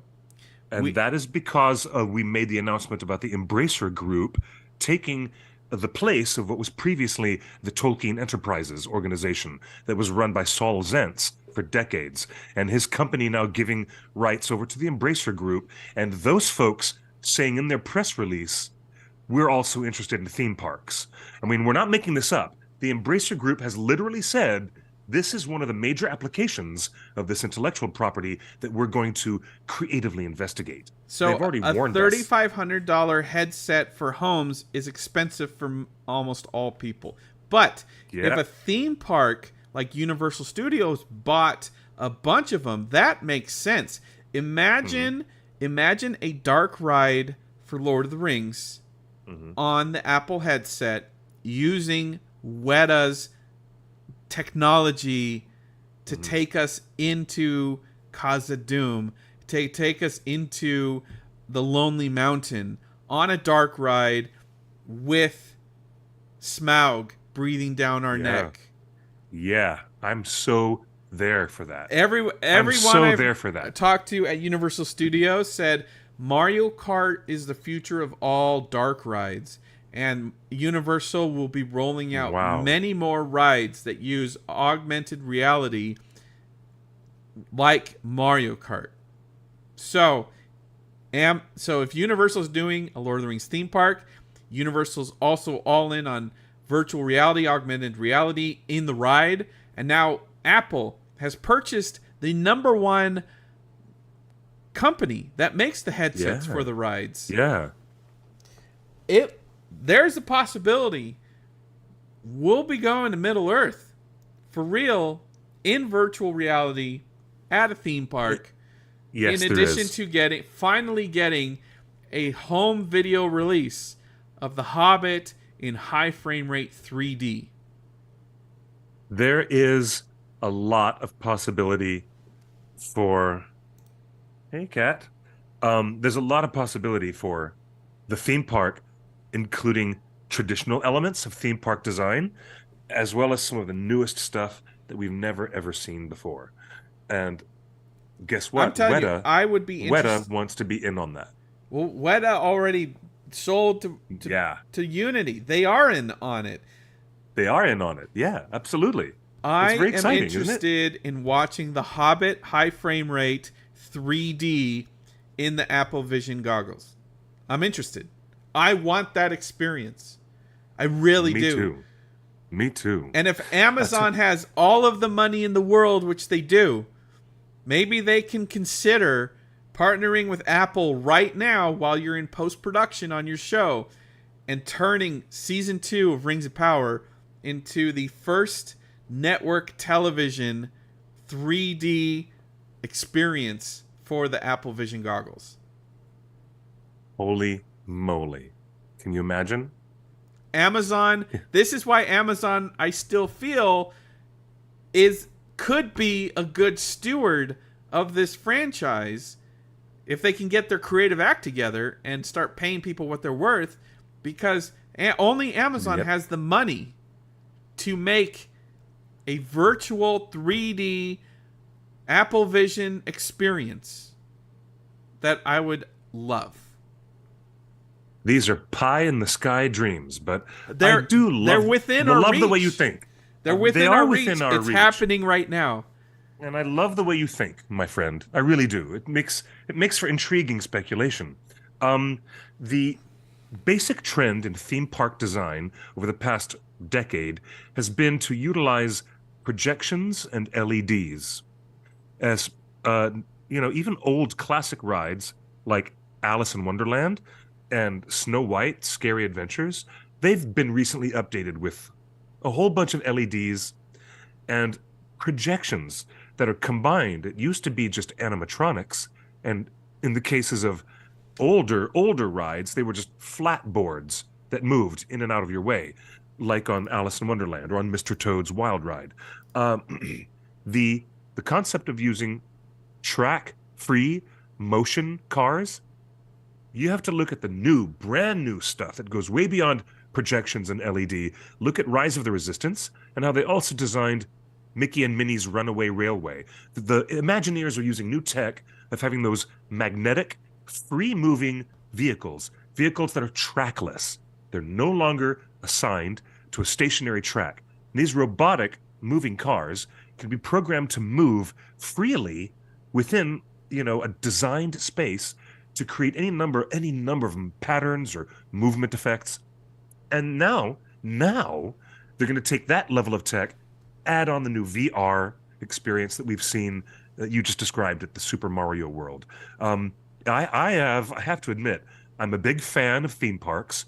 I was raised in, the Florida area, going to Walt Disney World, going to the Magic Kingdom, and the early days of Epcot, when Epcot opened up. And it was just extraordinary. Like, wow, a combination of a World's Fair, a massive world showcase, and a whole bunch of futuristic attractions based on energy and looking at the universe and the natural world. And it was so fun and cool and interesting. But that was about it for innovation for theme parks. And then theme parks got stale for a long couple of decades, really stale. I think it's only been within the past 10 years there's been such significant effort. I mean, I do look at what Peter Jackson has done previously. He did do a big theme park ride for Universal in the past. It was for King Kong, right? So, all the team working with Peter Jackson. Oh my God, I forgot about that. You can't forget about that, because he had this team of artists at Weta who were willing to go in on new 3D technology and new ride tech that Peter Jackson wanted his people to innovate for his King Kong experience. And Universal was right on top of that. They smelled money, and it all got replaced now by that new Super Mario World that they built.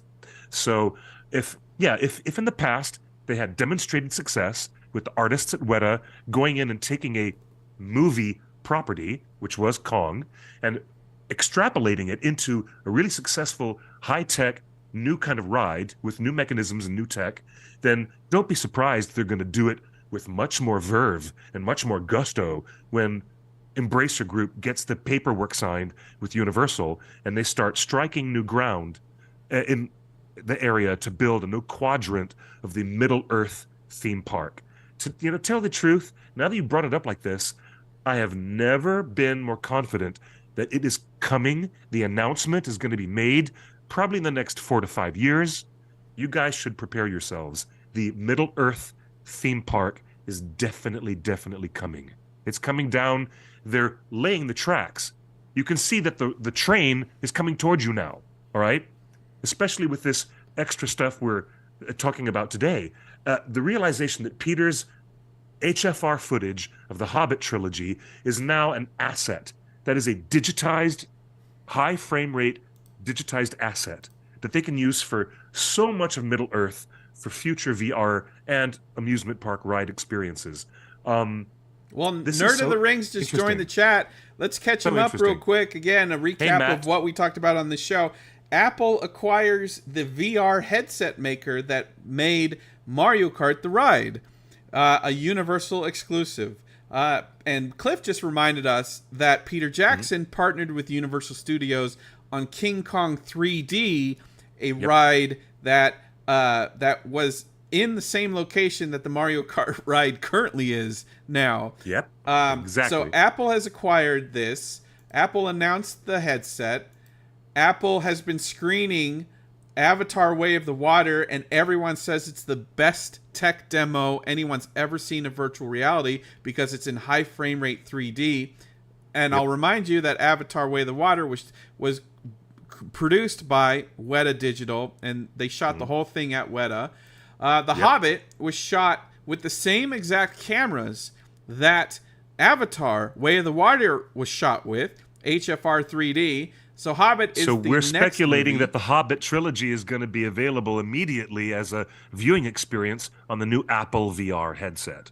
And that led us into the next branch. And Apple announced that Unity is the premier development environment for interactive experiences for the Apple headset. Weta, a couple years ago, sold Weta Digital sold to Unity, made Peter Jackson a billionaire.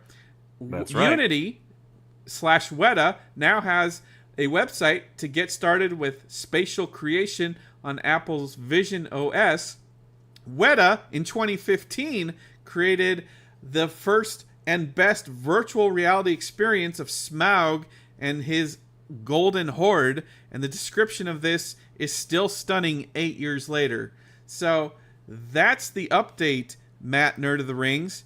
We believe that The Hobbit high frame rate 3D will be a fully immersive experience where the screen disappears and you sit and you look around the whole frame that Peter Jackson shot in 3D. Not only that, the rumored Lord of the Rings park at Universal San Diego will utilize Lord of the Rings made by Weta, virtual reality experiences using the headsets that Apple has built, but implemented in a way that the Mario Kart ride has. So, are we leaning into Universal San Diego as a location instead of expansions at the Orlando park? It's all Orlando. All Orlando. I thought you said San Diego just now. Oh, you said sorry. Universal San Diego. I meant Orlando. And then so he was that's saying a lot of Matt, stretching. Yeah, Matt. No, it isn't. It's not a lot of stretching, is it? It is not a lot of stretching. Because if you connect the dots, the technology and the creative people are all connected now. And the fact is that we have a lot of Middle Earth that was shot in high frame rate with the Hobbit trilogy. A lot of Middle Earth was shot. I'm ready to go there in 3D, Cliff. And then just to recap as we close out the show, we believe that we might have a troll on our hands, either a troll or an Annatar. This is actor Charlie Rich, who Drew Halbrand leaked back in February as an actor unannounced by Amazon. This is a leak. This is not officially announced by Amazon. This is a leak. A leak casting back in February for Charlie Rich. Charlie Rich has posted in the last month or two this photo with the beautiful long hair with a quote from Gandalf describing Sauron. The only measure that he knows is desire. That is a quote from Gandalf at the Council of Elrond describing Sauron. So here's Charlie Rich, an unannounced actor, using a quote about Sauron. And here we are, Lord of the Rings. Brazil says that he liked a post that talked about him being Annatar, Lord of the Gifts. And that was the other big reveal today on the show, that we can confirm the second form of Sauron is going to be Annatar, and it's going to be in season 2. Cliff, this is a huge show. Last week, you were frustrated last week that we weren't getting Annatar. You wanted Annatar's story. So does this increase your hype level a little more now that we know Annatar is in play? Absolutely, yes. Absolutely. The hype level has to be like, the realization that they're going to adapt more of the familiar material that's in the appendices, and that is really familiar stuff that we want to see adapted that way. So yeah, I'm much more enthused. Now, I'm also thinking it'd be best if they use their marketing arm to give the show a real boost and say, there's no secret anymore. No more mystery secrets, boxes. folks. No more mysteries, no more secrets. Too many secrets. Because Annatar is coming. And here he is. Let's just have him and just show him full on and say, this is Annatar. And all the press gets centered around that. And that would be great for their pre-release marketing. It really would be.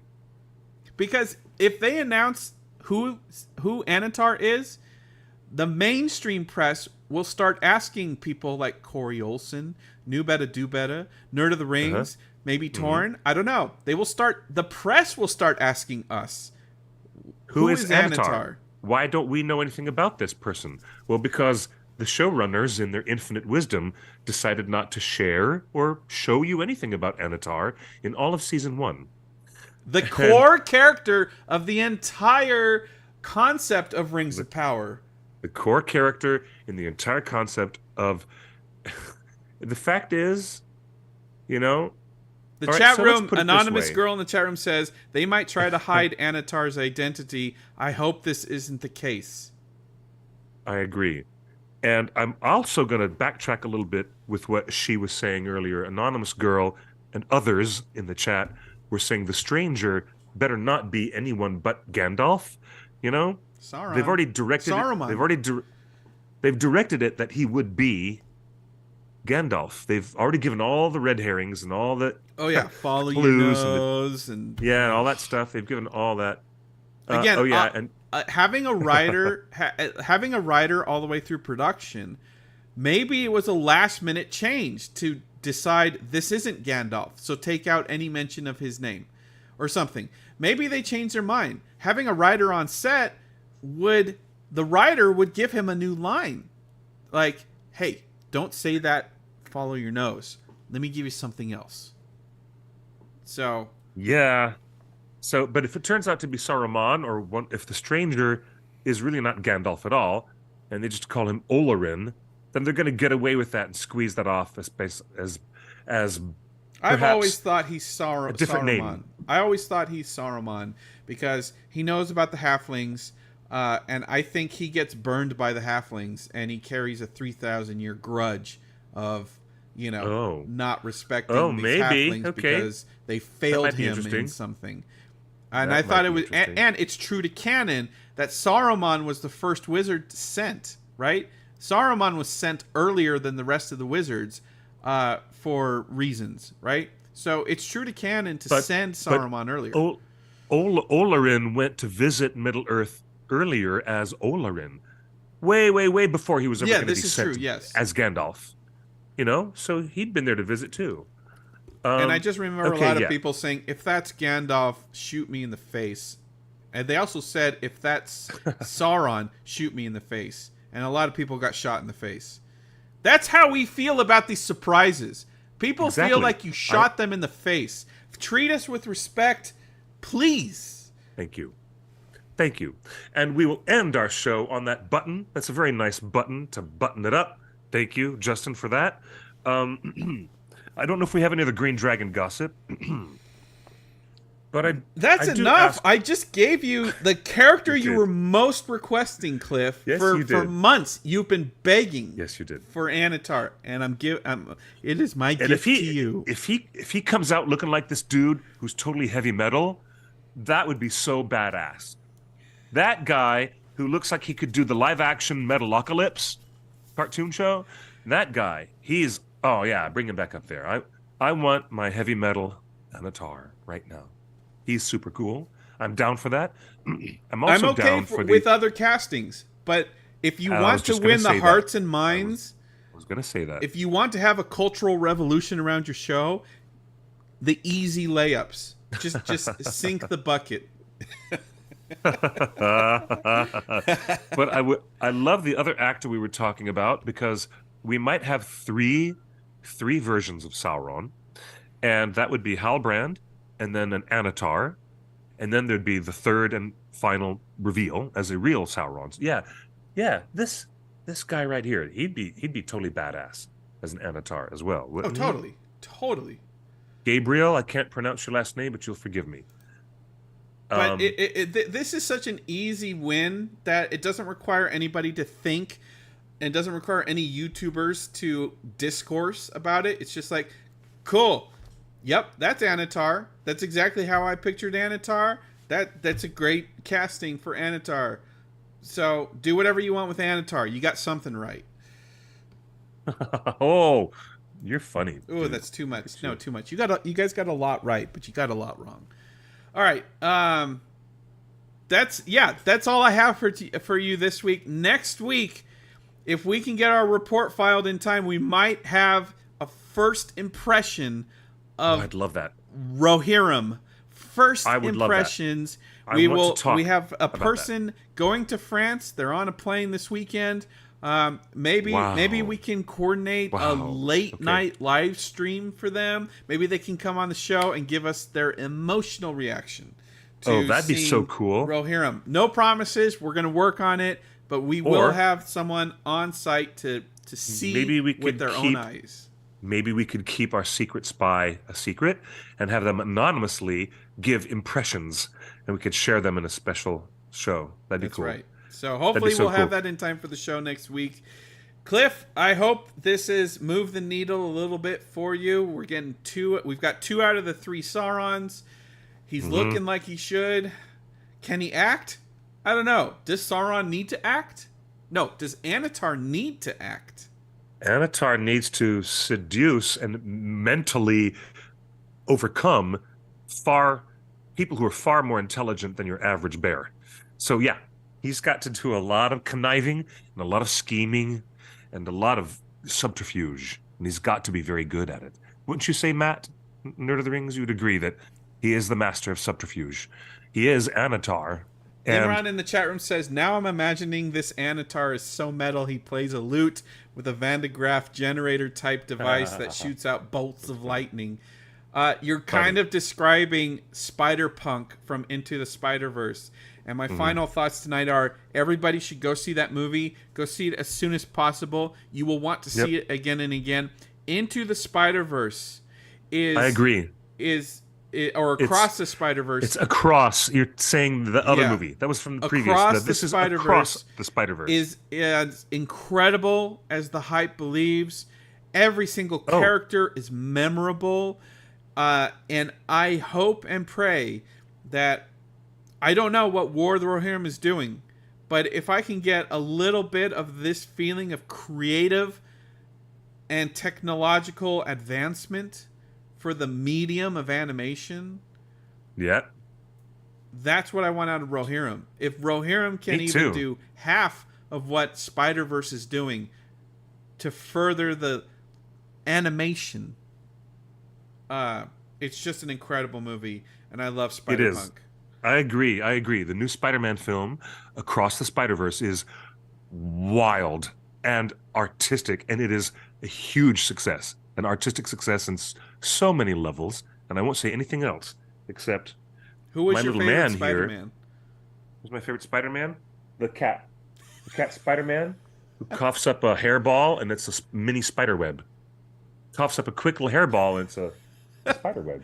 I forgot about that. I hate to tell you guys, but my cat is very grumpy right now.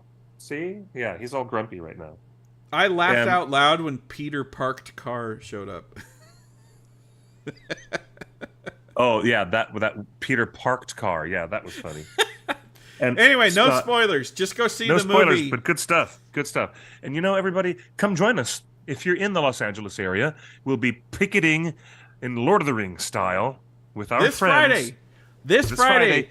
We will be picketing and marching with the writers. And who knows if Lord of the Rings writers will show up. Imagine Brian Cogman, Helen Shane, Jennifer Hutchinson, who've all been on the strike lines in the last few weeks. So they have been striking with picket signs and everything. I wouldn't be surprised if they show up, and I wouldn't be surprised if they don't show up because they value their jobs, and Amazon could be a vindictive company. We don't know. We know the fans are going to be there to support the writers. And then if you live in London... I'm just saying that there's a rap party for season 2 this Friday night. Find it out. Let's get some spies on the ground and find out where that rap party is. Find out. That's Torn Tuesday.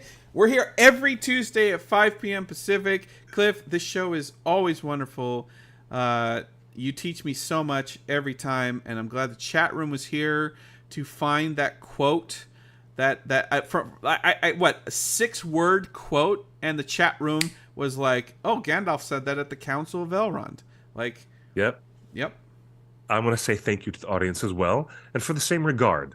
You guys, we just wouldn't be here without you, and that's just the best to see everyone come back and join us again every Tuesday. And we'll be here again next week with a lot more mischief and some news. And hello, Annatar.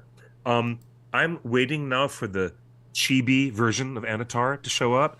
Now that we figure out it's this the actor, mini epic version, the little mini epic, and the little cute Japanese anime artists who I enjoy so much. I'm ready to see the new chibi version of Sauron. You guys, it's a fandom. It's going to happen. And thank you to Matt and Monica, Anonymous Girl, and Eravandi, and all these great folks who joined us in the live chat. Wheat Bix, yep, it's a great song. I sing it at karaoke every week. Justin, promise me you're going to be good to yourself this week, would you? And if I can't make it to the strike line with you, please have a good time. Stay hydrated. Absolutely. Bring an umbrella if you need it. Wear your hat. Bring lots of water. Bring some picket signs. And give the writers my best, because I support everything that they're doing. And my final news item is the Actors Guild has approved a strike. Yep. And that's if a deal isn't reached by the end of this month, July 1st, the Screen Actors Guild, all actors are on strike along with the writers if a deal isn't reached by July 1st, which means Comic-Con could be affected if no actors are willing to come, because it would be breaking the strike.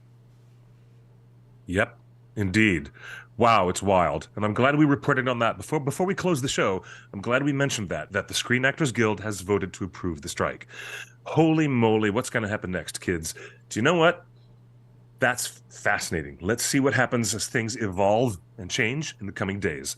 And hopefully we'll see some of our Ringer fans at the Culver Lot for Prime Video this coming Friday. Until next time, folks, do take care of yourselves and be gentle with one another.